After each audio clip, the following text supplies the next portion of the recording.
موسی نے ایک اینک ساز سے جو فٹ پاتھ پر صندوق کھولے بیٹھا تھا اپنے اور میرے لیے 0 نمبر کے شیشوں والی اینک بھی لے لی۔ اس کے پاس پرانی اور نئی اینکوں کا ملا جلا انبار تھا۔ دیہاتی اور ان پڑھ قسم کے لوگ اس کے پاس آتے تھے، مختلف چشمے لگا کے دیکھتے تھے، جس سے بھی انہیں بصارت میں زیادہ اضافہ محسوس ہوتا اس کا باؤ تاؤ کر کے سودا کر لیتے تھے، اور یہ ریڈی میڈ چشمہ لگا کے ہنسی خوشی چلے جاتے تھے۔ نہ کسی آئی اسپیشلسٹ سے سائٹ ٹیسٹ کرانے کا جھگڑا، نہ نمبر لینے کا اور نہ شیشے بنوانے کا جھنجھٹ۔ پلاسٹک کے فریم والی اینکوں کے شیشے میلے تھے اور کمانیاں ڈھیلی تھی۔ میرے حصے میں جو اینک آئی اس کے شیشے بھی بالکل گول تھے۔ محسن کی اینک اس کے چہرے کی مناسبت سے بہت چھوٹی تھی، مگر اس اینک سے ہمارا چہرہ تک بدل گیا۔ ہم نے ہاتھ ملا کے ایک دوسرے کو مبارکباد دی کہ اس کم خرچ کے نسخے نے 1 گھنٹے میں کسی میک اپ کے بغیر ہم دونوں کو ناقابل شناخت بنا دیا۔ ٹیکسی ڈرائیور نے یہ سب دیکھا، مگر اس نے صرف 2 چیزوں کو عزیز جانا، اپنی جان کو اور 500 کی رقم کو۔ اسے مزید دہشت زدہ کرنے کے لیے ہم خطرناک قسم کی گفتگو بھی کرتے رہے تھے، مثلاً یہ کہ کالے ناگ کو چھوڑنا نہیں، اس کی تو لاش کے بھی ٹکڑے کر کے کتوں کو ڈالنے ہیں، اور پھر استاد سے انعام لینا ہے کہ مخبری کرنے والے کو ٹھنڈا کر آئے ہیں۔ کیسا کالا رنگ اور کہاں کا استاد! مگر ٹیکسی ڈرائیور کانپتا رہا، یہ سوچ کر کہ ہمارا استاد کتنا خطرناک ہوگا۔ ہم نے جیل کے اندر کی بہت سی باتیں کر کے اسے ڈرایا، وارداتوں کے ذکر کیے جو ہم کر چکے تھے، اور آئندہ کے منصوبوں کی بات کی۔ درمیان میں اسے تنبیہ کرتے رہے کہ وہ کچھ نہ سنے، اور سن رہا ہے تو زبان بند رکھے، ورنہ بعد میں کاٹنے آ جائیں گے۔ 1 گھنٹے بعد جب ہماری گھڑیوں میں صبح کے 10 بجے تھے، میں نے ٹیکسی کو گاڑیوں کے ایک شو روم سے کچھ فاصلے پر رکوایا اور خود اتر کر واپس گیا۔ محسن ٹیکسی میں بیٹھا رہا۔ شو روم ابھی کھلا ہی تھا اور میں اس کے مالک کو گاہک بالکل نہیں لگتا تھا۔ کیا بات ہے؟ اس نے کام کرتے کرتے ہاتھ روک کر پوچھا۔ خود کیسا بات کرتا ہے؟ میں نے پٹھانوں کا لب و لہجہ بنا کے کہا۔ گاہک ہے، سلام نہیں کرتا ہے ہم کو۔ خیر کوئی بات نہیں ماڑا۔ وہ ذرا محتاط ہو گیا۔ آپ گاڑی خریدیں گے؟ میں مسکرایا۔ او یارا، او کیا لے گا؟ مونگ پھلی تمہارا دکان میں اور کیا ہے؟ یہ فرنیچر بیچے گا؟ بولو۔ یہ تو ہمارے ذاتی استعمال کا ہے۔ وہ جلدی سے بولا۔ خیر آپ فرمائیے کتنے تک کی گاڑی چاہیے؟ کتنا تک؟ میں نے سوچ کے کہا۔ خو یارا ہم کو 1 نہیں 2 گاڑی چاہیے۔ گاڑی چاہیے بھی بہت بڑی گاڑی، شیورلیٹ یا بیوک وغیرہ۔ اس نے یوں کہا کہ طنز اور تمسخر محسوس نہ ہو، مگر اس کا مقصد یہی تھا۔ نہیں بتاتا ہے، میں نے کہا۔ ایک تو یہ لے گا۔ میں نے فوکس ویگن مائکرو بس کی جانب اشارہ کیا۔ یہ تو نہیں ہے، صرف سال بھر پہلے کا ماڈل ہے۔ وہ بولا۔ ایک دم نیا نہیں ہے، میں نے کہا۔ وہ بھی مل جائے گی۔ شو روم کے مالک نے پہلی بار سنجیدہ ہو کے کہا اور مجھے غور سے دیکھا۔ لیکن یہ بھی نئی ہی سمجھ لیں آپ، مالک نے مشکل سے 3 ماہ استعمال کی تھی، اس کی رننگ پوری ہو گئی ہے بس۔ کیا پورا ہو گیا ہے؟ میں نے چونک کر کہا۔ کچھ نہیں خان صاحب، وہ بولا۔ اسے آپ یہاں سے لندن لے جائیں۔ لندن؟ نہیں یارا، ہم کو لندن نہیں جانا ہے، ہم یہ نہیں لے سکتا۔ تم کراچی جانے والا گاڑی دکھاؤ، میں نے کہا۔ وہ مجھے اول درجے کا احمق سمجھ چکا تھا، اور اسے یہ بھی یقین آ گیا تھا کہ میرے پاس دولت ضرور ہے، شاید میں کسی قبیلے کا سردار یا زمیندار وغیرہ ہوں جس نے علاقہ غیر سے لاہور میں پہلی بار قدم رکھا ہے۔ یہ بھی جائے گی کراچی، وہ بولا، لیکن اس کی قیمت ذرا زیادہ ہے۔ مالک نے اس میں بہت کچھ لگوایا تھا، آپ دیکھ لیں، قالین ہے اور ریڈیو ہے، ایئر کنڈیشنر ہے، نئی سے زیادہ کی بیٹھے گی یہ آپ کو۔ موڑا تم بولو کتنا مانگتا ہے؟ میں نے برا مان کر کہا۔ آپ 44,000 دے دیں، وہ سوچ کر بولا۔ میں نے جیب میں سے رقم نکالی اور 10,000 اس کے سامنے ڈال کے کہا، بیانہ رکھو، رسید بناؤ اور ہمارا نام پر گاڑی کرو۔ ہم ابھی آئے گا 1 گھنٹہ میں، باقی پیسہ دے گا، گاڑی لے جائے گا۔ بالکل تشریف لائیے۔ شو روم کے مالک نے بے یقینی سے نوٹ اٹھا کے دیکھے، شاید اتنے کم وقت میں اتنی آسانی سے اسے منہ مانگی قیمت کسی نے نہ دی ہوگی۔ ٹرانسفر وغیرہ سب کرا دوں گا میں شام تک نہیں، ہم گاڑی ابھی لے جائے گا۔ گاڑی آپ شوق سے لے جائیں، وہ بولا، میرا مطلب کاغذات سے تھا، وہ ذرا وقت لگتا ہے نا، 3-4 بجے تک۔ ٹھیک ہے ہم آ جاتا ہے، میں نے کہا۔ وہ رسید کس نام سے؟ دکاندار بولا۔ خیر ابھی آپ آ رہے ہیں نا، باقی رقم لے کر اس وقت لکھ دیجئے گا اپنا نام پتہ۔ یہ فرمائیے کہ دوسری گاڑی کا آپ نے کیا سوچا؟ آپ نے 2 گاڑیوں کی بات کی تھی۔ دوسرا گاڑی؟ خو یارا کدھر ہے تمہارے پاس بڑا گاڑی؟ یہ بڑا تھا، ہم لے لیا، میں نے کہا۔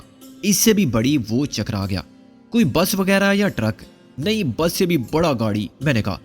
بس سے بڑی گاڑی کون سی ہوتی ہے خان صاحب؟ وہ بولا۔